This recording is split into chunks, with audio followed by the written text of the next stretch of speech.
Merci, Monsieur le Président, de me donner l'opportunité de vous faire une petite mise à jour, comme il a été convenu, 2 fois par an, des activités de la Fédération européenne des académies de médecine.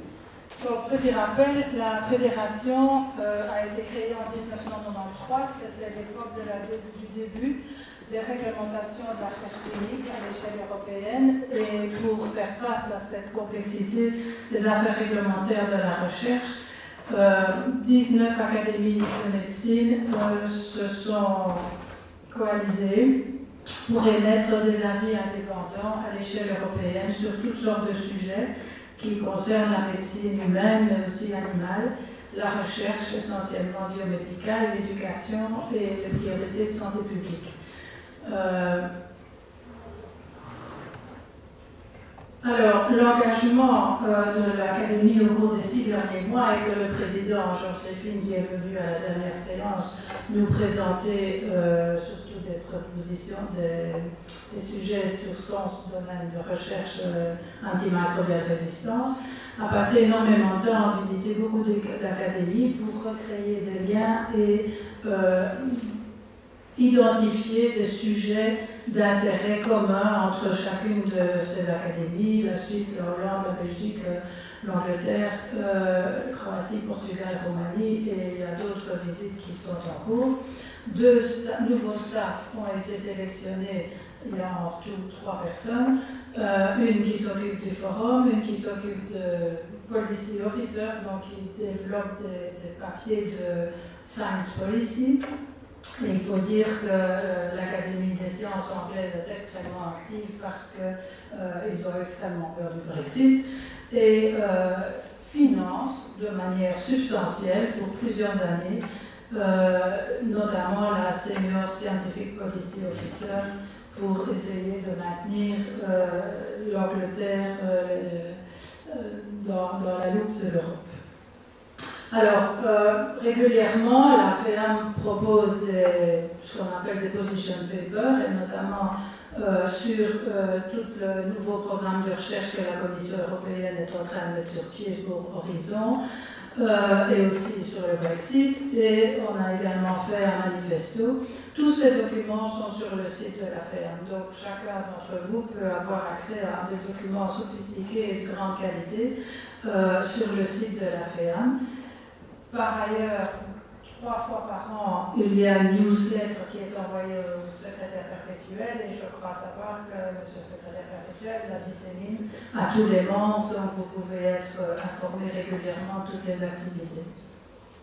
Il y a aussi des projets bilatéraux d'accords avec ALEA. ALEA, c'est All European Academy. Il s'occupe plus de l'humanité, sciences sociales, etc. Mais il y a un très grand domaine de health inequalities qui fait face de plus en plus et qui amène énormément de questionnements sur comment aborder en Europe cette problématique d'accès, d'équal access, de migration, etc. Donc il y a un rapport là-dessus aussi. Et avec l'EASA, qui est l'European Academy of Science, il y a peu d'académies de médecine dans l'EASA, mais il s'intéresse également énormément à tout ce qui est régénérative médecine, et un rapport sera finalisé pour la fin de cette année.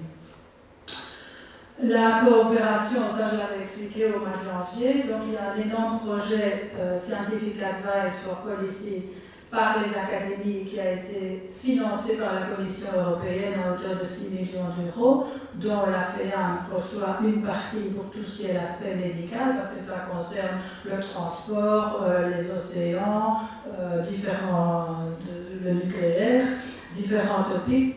Comment dépenser l'argent européen en recherche. Pour ce qui concerne la santé, la FEAM s'intéresse plus particulièrement et est responsable de Transforming the Future of Aging, notre population vieillissante avec des tas de problèmes potentiels à régler et surtout à anticiper.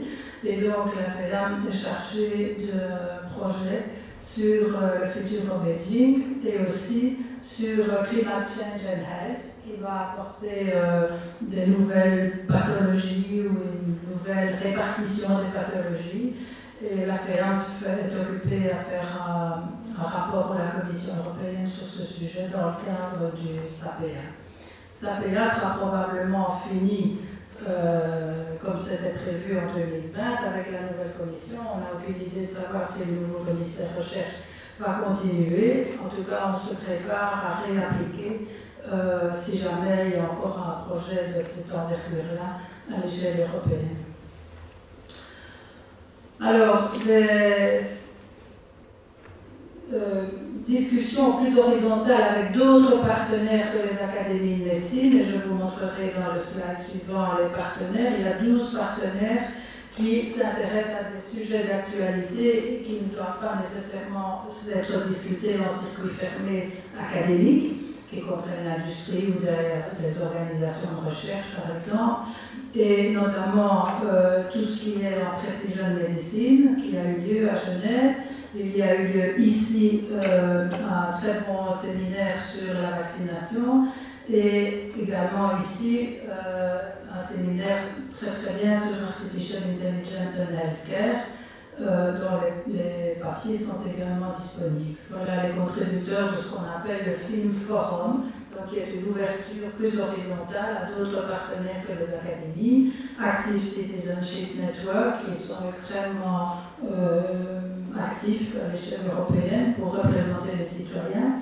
Comme industrie, il y a AstraZeneca, il y a Cancer Research UK, le RTC, les agences européennes de gériatrie génétique, la Fédération des industries pharmaceutiques, l'IFPIA, la Fondation de l'Académie française, les hôpitaux, Wellcome Trust et l'Institut Pasteur d'Italie. Donc c'est assez hétérogène, mais ça fait partie d'excellentes discussions sur des problèmes de société médicaux actuels.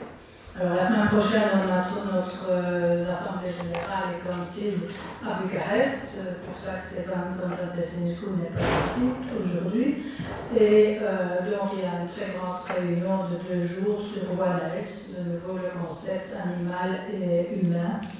Et en novembre, ici à l'Académie, aura lieu une très belle réunion sur Migration, Medicine and Health, un petit peu dans le concept du One Health, de Migration et aussi Health Inequalities.